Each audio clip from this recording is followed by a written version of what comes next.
నమస్తే, welcome to 99 TV. నేను ప్రియాంక. వడదెబ్బ కాదు, ధరదెబ్బ. మేలో విజృంభించిన రీటైల్ ద్రవ్యోల్బణం. ఈసారి ఎండలు మాత్రమే కాదు, ధరలు కూడా ప్రజలను కాల్చేస్తున్నాయి. ఒకప్పుడు వడదెబ్బ గురించి భయపడిన సామాన్యుడు ఇప్పుడు ధరదెబ్బతో వణికిపోతున్న పరిస్థితి కనిపిస్తోంది. మే నెలలో విడుదలైన రీటైల్ ద్రవ్యోల్బణం గణాంకాలు చూస్తే దేశ ఆర్థిక వ్యవస్థపై ఒక పెద్ద హెచ్చరిక గంట మోగినట్టే అనిపిస్తోంది. ఏప్రిల్లో 3.48% ఉన్న రీటైల్ ద్రవ్యోల్బణం ఒక్క నెలలోనే 3.93% పెరగటం చిన్న విషయం కాదు. ఇది కేవలం ఒక సంఖ్య కాదు, ప్రతి కుటుంబం వంటింట్లో, ప్రతి ఉద్యోగి జీవితంలో, ప్రతి రైతు ఖర్చులో కనిపిస్తున్న వాస్తవం. మార్కెట్కు వెళ్లిన ప్రతి ఒక్కరికి టమాటా ధరలు, కూరగాయల ధరలు, పప్పు ధాన్యాల ధరలు ఎందుకు ఒక్కసారిగా పెరిగాయో ఇప్పుడు అర్థమవుతోంది. అయితే దీని వెనుక కారణం కేవలం స్థానిక మార్కెట్ మాత్రమే కాదు. ప్రపంచ రాజకీయాలు, యుద్ధాలు, అంతర్జాతీయ ఇంధన మార్కెట్లు కూడా నేరుగా మన వంటింటిపై ప్రభావం చూపుతున్నాయి. మే నెలలో పెట్రోల్, డీజిల్ ధరలు లీటర్కు దాదాపు 8 రూపాయలు పెరగటం, వంట గ్యాస్ ధర దాదాపు 90 రూపాయలు పెరగటం రవాణా ఖర్చులను భారీగా పెంచింది. రవాణా ఖర్చులు పెరిగితే కూరగాయల నుంచి కిరాణా సరుకుల వరకు ప్రతి వస్తువు ధర పెరగటం సహజం.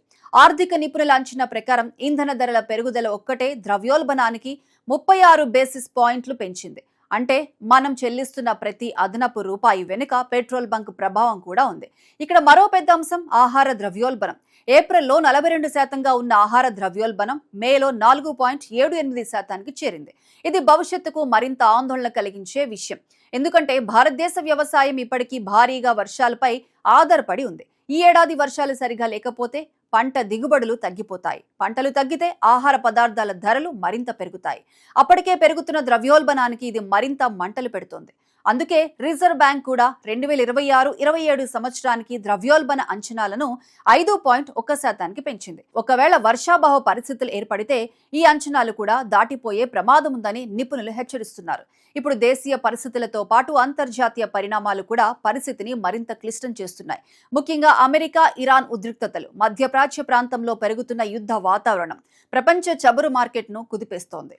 హర్మోజ్ జలసంధి ప్రపంచ చమురు సరఫరాలకు కీలక మార్గం. అక్కడ ఉద్రిక్తతలు పెరిగితే చమురు సరఫరా తగ్గుతుంది. సరఫరా తగ్గితే ధరలు పెరుగుతాయి. ప్రపంచంలో ముడి చమురు ధర పెరిగితే భారతదేశం వంటి దిగుమతులపై ఆధారపడే దేశాలకు పెద్ద దెబ్బ తగులుతుంది. మన దేశం దాదాపు 90% ఇంధన అవసరాలను దిగుమతుల ద్వారానే తీర్చుకుంటోంది. అందుకే మధ్యప్రాచ్యంలో యుద్ధం జరిగిన దాని ప్రభావం హైదరాబాద్లోని కూరగాయల మార్కెట్ వరకు చేరుతోంది.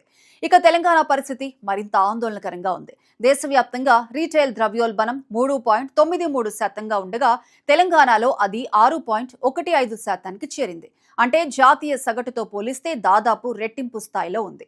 రాష్ట్రంలో కూరగాయల ధరలు కిలోకు 80 నుంచి 120 రూపాయల మధ్య ఉండటం, పప్పులు, వంట నూనెలు, ఇతర ఆహార పదార్థాల ధరలు కూడా పెరగటం వల్ల సామాన్య కుటుంబాల బడ్జెట్ పూర్తిగా తారుమారవుతోంది.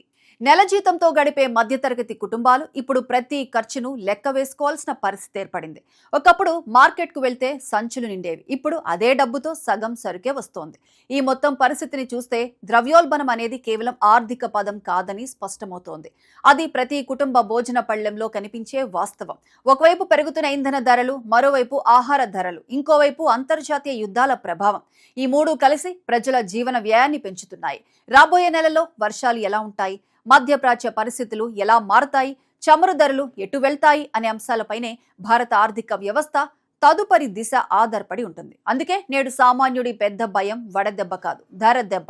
ఎండల నుంచి నీటిలోకి వెళ్లి తప్పించుకోవచ్చు, కానీ ప్రతిరోజు పెరుగుతున్న ధరల నుంచి తప్పించుకోవడం మాత్రం అంత సులభం కాదు. ఇదే ప్రస్తుతం భారత ఆర్థిక వ్యవస్థ ఎదుర్కొంటున్న అసలు సవాల్.